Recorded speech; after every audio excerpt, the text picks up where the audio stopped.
Hi viewers, আমি অরিজিৎ আর আপনারা দেখছেন নর্থ বেঙ্গল স্যাংলার। তো আজকে অনেক দিন পরে আমরা একটি বিলে চলে এসেছি। বিলে মেনলি শোল মাছ মারার জন্য এসেছি।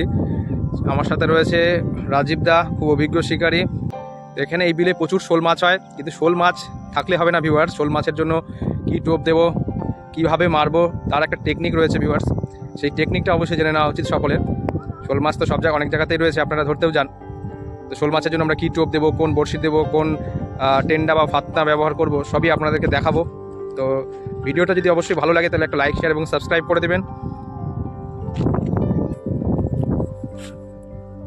শোল মাছের জন্য এরকম মোটা ফাতনা লাগাচ্ছে, এরকম মোটা ফাতনা ব্যবহার করতে হয়।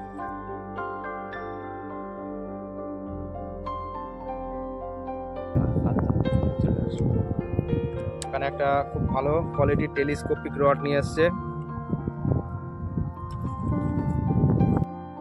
এখানে 0.35 mm দাইয়া কোম্পানির ব্ল্যাক কালারের সুতো এবং জোলো কোম্পানির একটা সুন্দর মেটাল রিল নেওয়া হয়েছে। বড় সাইজের কি কোম্পানি বলছি না, এটা হচ্ছে মুটুক মার্কা বড়শি, এম মার্কা বড়শি। এটা মোটামুটি 4 নাম্বার বা 3 নাম্বার এই সাইজটা আপনারা ব্যবহার করবেন শোল মারার জন্য। দারুণ সাইজ, এটা পারফেক্ট সাইজ। তো এই মুটুক মার্কা বড়শিতেই আজকে শোল মারবে। আমাদের এই অভিজ্ঞ মৎস্য শিকারীর কাছে একটু প্রশ্ন, যে শোল মাছকে কখন আমরা হিট করব?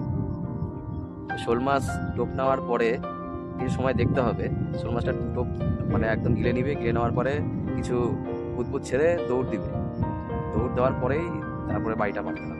যদি আগে বাড়ি দেয় তাহলে কি কোনো সমস্যা? অবশ্যই তখন মুখে থাকবে টোপটা, হয়তো টোপটা ছুটে চলে আসবে, মুখ থেকে বেরিয়ে যাবে। মানে একটু পুরো সময় দিতে হবে, টোপটাকে সময় দিতে হবে। আচ্ছা আচ্ছা। টোপ নিয়ে যাবে, ঠিক নিয়ে যাওয়ার পরে বুঝ করে জলের বুলবুলি উঠবে, বুলবুলি উঠার পরেই বাড়িটা দিতে হবে, তাহলে শোল মাছ হিট হবে। হিট হবে।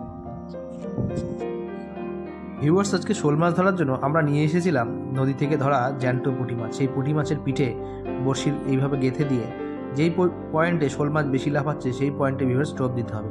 অবশ্যই টোপটাকে ভাসা খেলতে হবে, মাটিতে লাগিয়ে দিলে কিন্তু ভিউয়ার্স শোল মাছ চট করে নেবে না। ভিউয়ার্স, বলতে বলতে মেরে দিয়েছি। আমি যে ছিপটা পেতেছিলাম তাতেই লেগেছে একখান শোল মাছ।